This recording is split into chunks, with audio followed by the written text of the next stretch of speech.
Radio Kantipur, radio राष्ट्रको।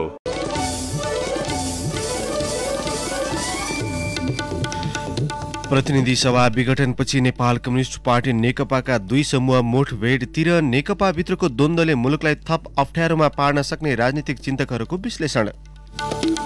नेकपाको दाहाल नेपाल समूहले गरेको हडतालका कारण मुलुकभरका सर्वसाधारणलाई शास्ति परीक्षा प्रभावित, बिरामी हिँडेरै अस्पताल पुगे गरी खाना समेत नदिएको श्रमजीवीको गुनासो।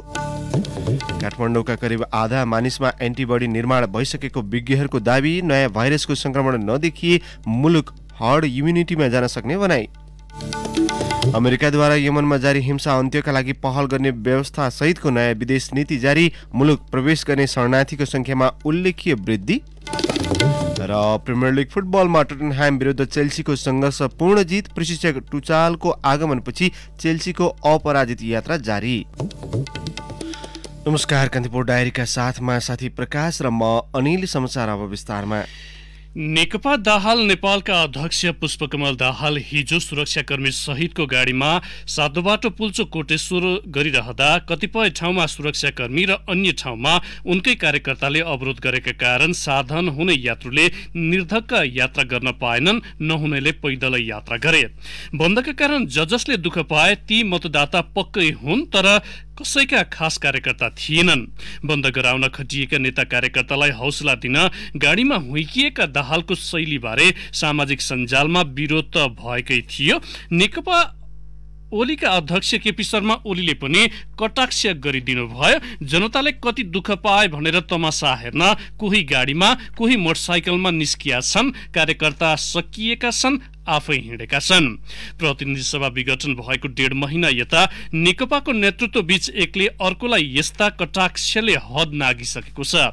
हिजो दाहाल नेपाल नेतृत्वको नेकपाको आम हडताल र ओली नेतृत्वको युवा विद्यार्थीको जुलुसबाट मुठभेड सडकमै पुगेको हो। यसले नेकपा भित्रको द्वन्द्वले आगामी दिनमा मुलुकलाई थप अप्ठ्यारोमा पार्न सक्ने विश्लेषण राजनैतिक चिन्तकहरूको छ। थप अप्ठ्यारोको संकेत नेकपा अध्यक्ष दाहालले अर्को ठूलो जनआन्दोलन हुन्छ भन्दै हिजो सडकबाटै घोषणा गर्नुभयो। उहाँले भन्नुभयो, लोकतन्त्रमाथि प्रहार भएको छ, सबै त्यसका विरुद्ध उत्रिएका छन्। जसरी असंवैधानिक र अलोकतान्त्रिक तरिकाले संसद विघटन गरिएको छ त्यसका विरुद्ध हाम्रो आन्दोलन हो। यो आन्दोलन केपी र प्रचण्ड बीचको जुहारी नभई गणतन्त्र र गणतन्त्र विरोधीको लडाईँ हो। हामी अझ ठूला प्रदर्शन गर्न सक्छौं। 28 गते विशाल प्रदर्शन गर्नेछौं। फागुनको पहिलो साताबाट ठूलो जनआन्दोलन सुरु हुन्छ। त्यसले सबै लोकतन्त्र विरोधीलाई बढार्छ। दाहालको स्व अभिव्यक्तिको अर्थ सडक अझै अस्तव्यस्त हुन्छ, नागरिकको दुःख झनै बढ्छ भन्ने हो। ओलीले यस अघि नै देखाइदिनका लागि गर्ने भनेको सभा आज हुँदैछ। आफ्नो समूहले आयोजना गरेको आम हडताल कार्यक्रममा सहभागी हुन नेकपा दाहाल नेपाल समूहका अध्यक्ष पुष्पकमल दाहाल हिजो बिहान ललितपुरको पुल्चोक पुग्नुभयो, जहाँ पम्फा भुषाल, विष्णु रिजाल लगायतका नेता कार्यकर्ता पहिलेदेखि खटिएका थिए। विभिन्न नारा लगाउँदै उनीहरू सडक बसिरहेका थिए। दाहाल पनि त्यही हुलमा थपिनु भयो र दायाँ हातलाई तलमाथि उचाल्दै प्रतिनिधि सभा विघटन विरुद्ध नारा लगाउन थाल्नुभयो। नेकपाकै एक कार्यकर्ताले नारा लगाइरहेका थिए। दाहाल, भुषाल, रिजाल सहितका नेताले कहिले जिन्दाबाद र कहिले मुर्दाबाद भनिरहेका थिए। उद्घोषण गरिरहेका ती कार्यकर्ताले अर्को नारा लगाए, एमसीसी चाहिँदैन। एमसीसीको विरोधमा नारा लागेपछि पनि दाहाल झस्किनु भयो र भुषाललाई अहिलेको समयमा सो नारा लगाउनु ठिक नभएको संकेत गर्नुभयो। उहाँ त्यतिमा रोकिनु भएन, आफैले नयाँ नारा पनि दिनुभयो। उहाँले उद्घोषकलाई इङ्गित गर्दै प्रतिगमन विरुद्ध जस्ता नारा लगाउन सल्लाह दिनुभयो। उद्घोषकले तत्काल त्यसलाई पनि माने, तर केही समयपछि नै उद्घोषकले उही नारा दोहोऱ्याइहाले, एमसीसी चाहिँदैन। अन्य नेता कार्यकर्ताले समर्थन गर्दै भने चाहिँदैन। दाहाल भने उद्घोषकले सो नारा लगाउने बित्तिकै मन्टो तल झारेर चुप लाग्नुभयो। त्यसपछि उद्घोषकले फेरि नारा चर्काए, एमसीसी चाहिँदैन, देश बेच्न पाइँदैन। दाहाल भने कुनै पनि नारा नलगाइकन आफूलाई ढिलो भएको संकेत गर्दै सुरुवातमा भुषाल र त्यसपछि अन्य नेतासँग बिदा मागेर हिँड्नुभयो। दाहालसँगै आन्दोलनमा सहभागी नेता विष्णु रिजालले यो आन्दोलन एमसीसी वा अरू कुनै पनि एजेन्डा विरुद्ध नभएकाले अध्यक्ष दाहालले पहिले नै तयार रहेको नारा लगाउन आग्रह गरेको बताउनुभयो। नेकपा दाहाल नेपाल समूहले गरेको आम हडतालका कारण हिजो एलएलबीका परीक्षार्थी प्रभावित भएका छन्। बुधबारदेखि सुरु भएको एलएलबी दोस्रो वर्षको परीक्षाको दोस्रो दिन प्रोपर्टी ल विषयको परीक्षा थियो। आम हडतालका कारण बिहान 8 बजे तोकिएको परीक्षा केही ढिलो गरी सुरु भएको परीक्षा नियन्त्रण कार्यालयले जनाएको छ। परीक्षा सञ्चालन भए पनि धेरै परीक्षार्थी अनुपस्थित भएका थिए। त्रिचन्द्र बहुमुखी क्याम्पस परीक्षा केन्द्रमा 600 परीक्षार्थी मध्ये 330 जना मात्र उपस्थित भएको केन्द्राध्यक्ष तथा सहायक क्याम्पस प्रमुख एमपी कोइरालाले बताउनुभयो। उहाँले भन्नुभयो, एलएलबी कुनै विषयमा स्नातक गरेपछि पढ्न पाइने विषय हो, त्यसकारण परीक्षार्थी 100% उपस्थित हुँदैनन्। तर बिहिबार हिजो दोस्रो दिनको परीक्षामा धेरै उपस्थित रहेको पाएका छौं। आम हडतालकै कारण उपस्थित भएनन् कि भन्ने लागेको छ। बागबजार स्थित पद्मकन्या क्याम्पस केन्द्रका परीक्षार्थी विकास राईले सवारी साधन नचल्दा शास्ति बिहोर्नु परेको बताउनुभयो। प्युठान घर भई काठमाडौँको थली बस्दै आएका 24 वर्षीय मदन पोखरेल हिजो बिहान 11 बजे गौशालातर्फ जाँदै गर्दा चावल मित्र पार्कमा हतारमा भेटिए। चप्पल लगाएका उनले जिन्सको प्यान्ट पिण्डुलासम्म सारेका थिए। दाहिने हात ब्यान्डेज गरी पछाडि कालो झोला भिरेका उनी सिनामङ्गल स्थित केएमसी अस्पताल हिँडेका रहेछन्। एकछिन कुरा गरौँ न भनेपछि के कुरा गर्नु छ र भन्दै उनी अडिए। नेकपाको पुष्पकमल दाहाल माधव कुमार नेपाल समूहले आह्वान गरेको हडतालका कारण बिहिबार हिजो देशभर जनजीवन प्रभावित बन्यो। सवारी साधन ठप्प रहे, त्यसको असर मदनलाई पनि पर्यो। उनले भने, हातमा लागेको चोटको दुखाइ सहन नसकेर अस्पताल हिँडेको, डाक्टरले आजै आउनु भन्नुभएको थियो, तर हडतालले गर्दा गाडी नै पाइएन, फर्किँदा पनि हिँडेरै जानुपर्छ। माघ 2 गते हत्केलामा लागेको चोटको दुखाइ सहन नसकेपछि अस्पताल हिँडेका मदन थलीबाट जोरपाटीसम्म छिटपुट चलेको सवारीमा बल्ल तल कोचाकोच गरेर पुगेका थिए। त्यसपछि बौद्धबाट चुच्चेपाटीसम्म जान अर्को माइक्रो चढे, तर प्रहरीले चुच्चेपाटीबाट गाडी अघि बढ्न दिएन। राजनैतिक उथलपुथलले अहिले सडकमा विभिन्न कार्यक्रम भइरहेका छन्। हिजो नेकपा दाहाल नेपाल समूहले त देशव्यापी आम हडताल नै गर्यो। सोलुखुम्बु सोताङछा पावैकी 51 वर्षीय लक्ष्मी राईलाई लागेको छ बिस्तारै बौरिन थालेको व्यापारमा फेरि धक्का लाग्दैछ। उनी सल्लाघारी चोकी स्थित सर्भिस ट्र्याक किनारामा तयारी कपडा व्यापार गर्छिन्। घरमै थन्किएको गाडा देखाउँदै उनले भनिन्, छोराछोरी सहित 5 जनाको परिवार यही सानो गाडाको घुम्ती पसलले धानेका थियौं। पहिले लकडाउनले ठप्प पारिदियो, अहिले बन्द र दुनियाँ हडताल भन्छन्। कोरोना महामारीका कारण छोराछोरीको जागिर गुमियो। आमदानीको स्रोत फुटपाथ व्यापार रहेकोमा बन्द हडतालले यही पनि गर्न नपाएको उनले दुखेसो पोखिन्। उनले भनिन्, सरकारी जागिरे भएको भए पो रोजगार हुन्थ्यो। छोराछोरीको जागिर गुमियो, दिनहुँ हुने आन्दोलन बन्द हडतालले व्यापार धान्न कठिन छ। यी नेताले गरिबलाई गरी खान नदिने भए। गाडीमै चाबी ताल्चा ऐना लगायतको सरसफाईको सामानको व्यापार गर्छन्। सर्लाही गडौटा नगरपालिका 8 सिसौटियाका गान्धीदास धनिया कोरोना संक्रमणको त्रास बिर्सिएर सडक किनारमा व्यापारमा होमिएका उनलाई अब आन्दोलन र हडतालको त्रासले दिनरात पिरोली दिएको छ।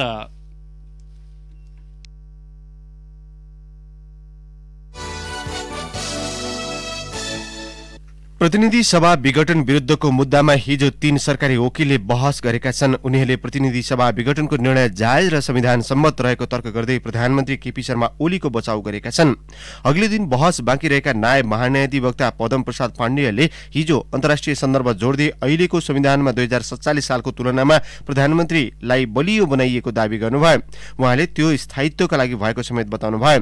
उहाँले संविधान निर्माण हुनु अघि संविधान सभामा व्यक्त धारणा र प्रतिवेदनमा लिपिबद्ध भएका विषयवस्तुलाई संविधान निर्माणको आशयका रूपमा बुझ्न नहुने सुझाव दिनुभयो। संविधान निर्माणका क्रममा कैयौं विषयवस्तु परिमार्जित भएको उल्लेख गर्दै उहाँले त्यतिबेलाका प्रतिवेदन र अवधारणालाई आधार मानेर व्याख्या गर्दा संविधानको वास्तविक मनसायको व्याख्या नहुने तर्क गर्नुभयो।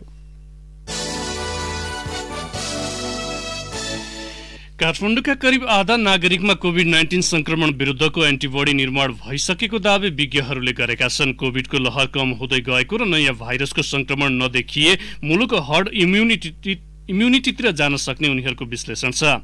संक्रमण भइसकेपछि शरीरमा विकास हुने क्षमतालाई एन्टिबडी निर्माण भनिन्छ भने 50% संक्रमण भइसकेपछि उत्पन्न हुने अवस्था हर्ड इम्युनिटी हो। सरकारले तुरन्त राजधानी लगायत देशभरि समुदायमा कोभिड-19 संक्रमणको अवस्था जान्न नियमित सेरो प्रिभिलेन्स सर्वे गर्नु आवश्यक रहेको उनीहरूले बताएका छन्। स्वास्थ्य मन्त्रालयका वरिष्ठ पदाधिकारी एवं इपिडियोमोलोजी तथा रोग नियन्त्रण महाशाखाका पूर्व निर्देशक भाइरोलोजिस्ट डाक्टर वासुदेव पाण्डेले भन्नुभयो, भन्नुभयो हाम्रो अनुमानमा काठमाडौँमा करिब 50% मानिस कोभिडले संक्रमित भइसकेको हुनुपर्छ। कोभिडको पहिलो लहर कम हुँदै गएकाले नयाँ भाइरसको संक्रमण नदेखिए मुलुक हर्ड इम्युनिटीतिर जान सक्ने संकेत देखिएको छ।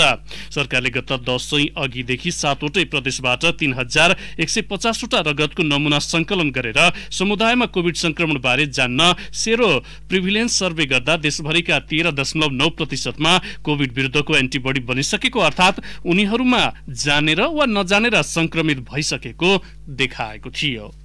सरकारले स्वास्थ्य सम्बन्धी विभिन्न निकायबाट लाइसेन्स लिए पनि हाल बेरोजगार रहेका तथा अन्य पेशा व्यवसायमा संलग्न स्वास्थ्य कर्मीलाई पनि कोरोना विरुद्धको खोप दिने भएको छ। माघ 14बाट सुरु भएको पहिलो चरणको खोप अभियानमा यसअघि कार्यरत स्वास्थ्य कर्मीलाई मात्रै दिने निर्णय गरेको थियो। खोप लगाउनेको संख्या सरकारको लक्ष्यभन्दा कम भएपछि विभिन्न परिषदबाट लाइसेन्स लिएका बेरोजगार स्वास्थ्य कर्मीलाई पनि दिन लागिएको हो।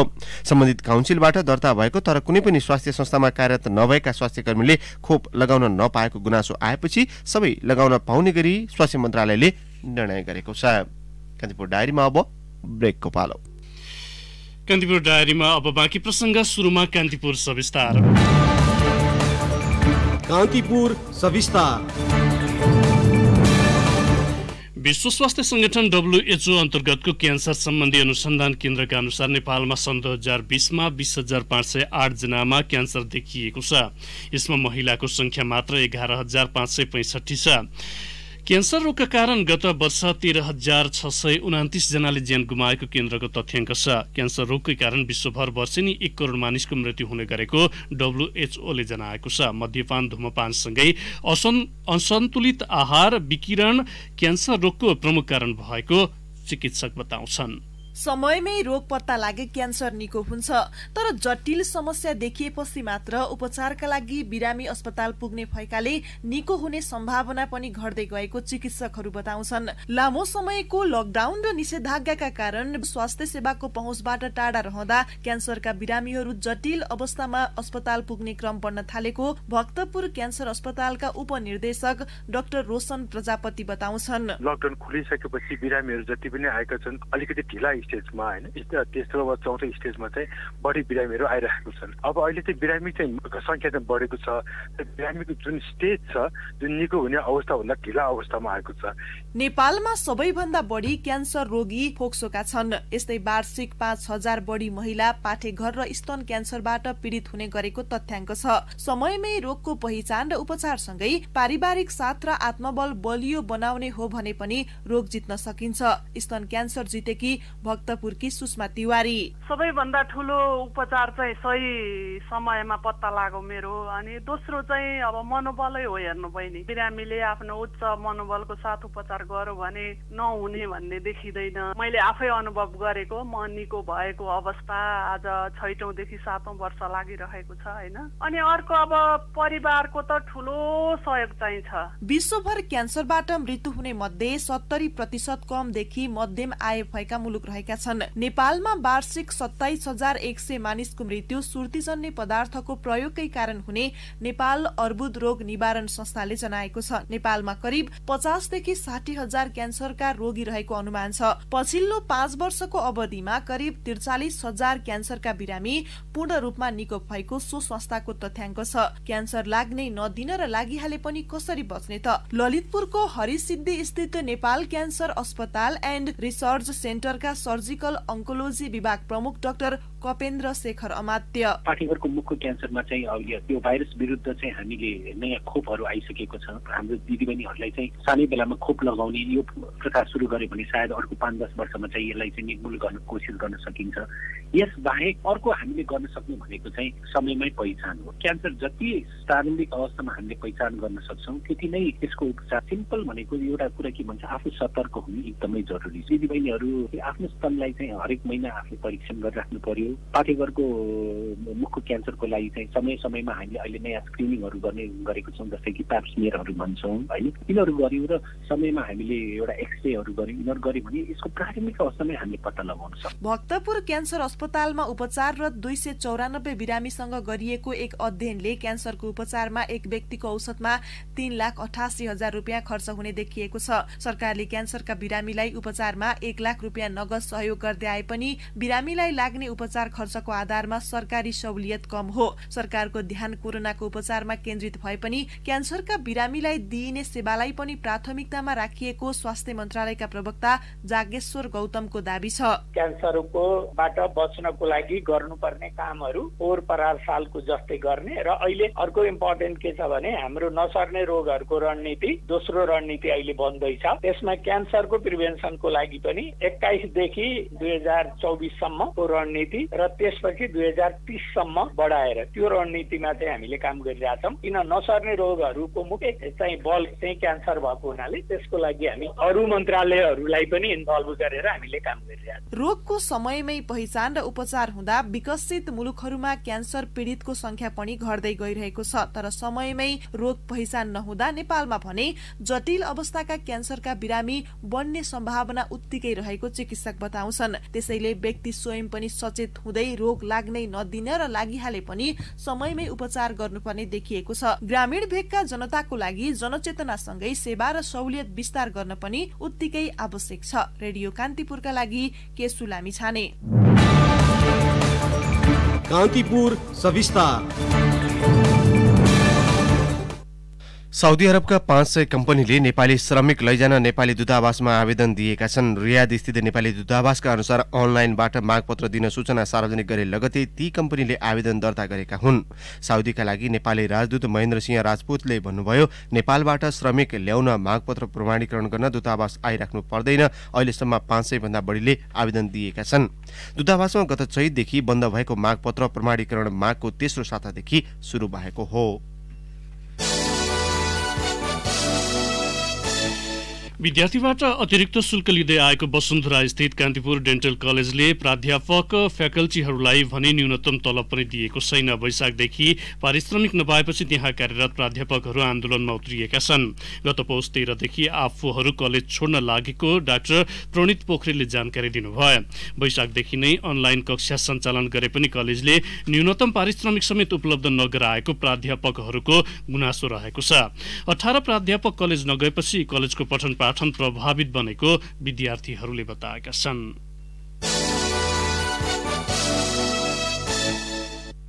पदयात्राका लागि विश्वमै प्रख्यात अन्नपूर्ण संरक्षण क्षेत्र आयोजना एक्याबको व्यवस्थापनमा फेरि पनि गण्डकी प्रदेश र राष्ट्रिय प्रकृति संरक्षण कोष बीच किचलो सुरु भएको छ।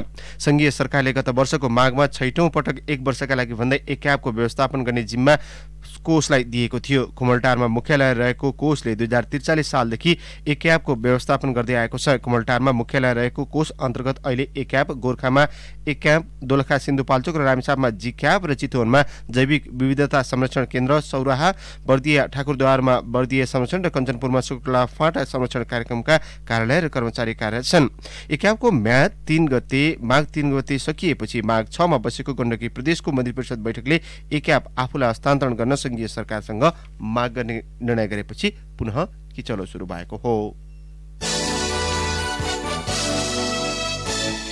खाद्य संस्थानले एकताका कर्णालीमा उत्पादन भएका सिमी र फापर बेच्दै आएको थियो। बजार भावभन्दा किलोमै 30 देखि 40 रुपैयाँ सस्तोमा बेचे पनि सर्वसाधारणले यी वस्तुप्रति उति चासो दिएनन्। लिलाम गर्दा समेत बिक्री नहुने अवस्था आएपछि खाद्यले 2074 यता यी वस्तु किन्न छोडेको थियो। जबकि कर्णालीकै उत्पादन खरिद बिक्रीका लागि सरकारले अनुदान समेत दिने गरेको थियो।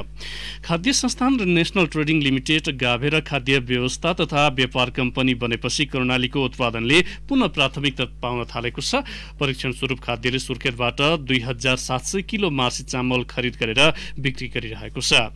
मार्सी चामल खाद्यका थापाथली लगायत आउटलेटमा राखिएको छ। कम्पनीका एक अधिकारीले भने बजार बुस्ट गर्न नेपाल फुड ब्रान्डमा बिक्री गर्न थालिएको छ। मार्सी चामलको प्रतिक्रिया सकारात्मक आएको छ। ट्रायलमा पास भएका छौं। बिक्री परिणामबाट उत्साहित पनि भएका छौं। कान्तिपुर डायरीमा पुनः ब्रेकको पालो। कान्तिपुर डायरीमा अब आर्थिक प्रसंग। घरेलु साना तथा मझौला उद्यमी एसएमईलाई बैंक तथा वित्तीय संस्थाबाट ऋण लिने प्रक्रियामा नेपाल उद्योग वाणिज्य महासंघले सहजीकरण गर्ने भएको छ। यसका लागि महासंघ र नेपाल बैंकर संघ बीच सहमति भएको छ। ऋण प्रवाहमा एसएमईलाई प्रोत्साहन गर्ने सरकारको नीति भए पनि विभिन्न कारणले उनीहरूले सहज रूपमा ऋण लिन पाएका छैनन्। सोही कारण कर्जा प्रवाह प्रक्रियामा सहजीकरण गरिदिने उद्देश्यले महासंघ र बैंकर संघ बीच सहमति भएको महासंघले जारी गरेको विज्ञप्तिमा उल्लेख छ। यसका लागि बैंकर संघ र महासंघको सहभागितामा एक कार्यदल गठन गर्ने निर्णय भएको छ। कार्यदल विस्तारै प्रदेश तथा जिल्ला स्तरमा पनि गठन गरिने विज्ञप्तिमा उल्लेख छ। कान्तिपुर डायरीमा अब अन्तर्राष्ट्रिय प्रसङ्ग। अमेरिकाले यमनमा जारी हिंसामा सहकार्य गरिरहेका शक्तिहरूलाई सहयोग रोक्ने घोषणा गरेको छ। 6 वर्षदेखि जारी द्वन्द्वका कारण यमनमा 1,10,000ले ज्यान गुमाएका छन्।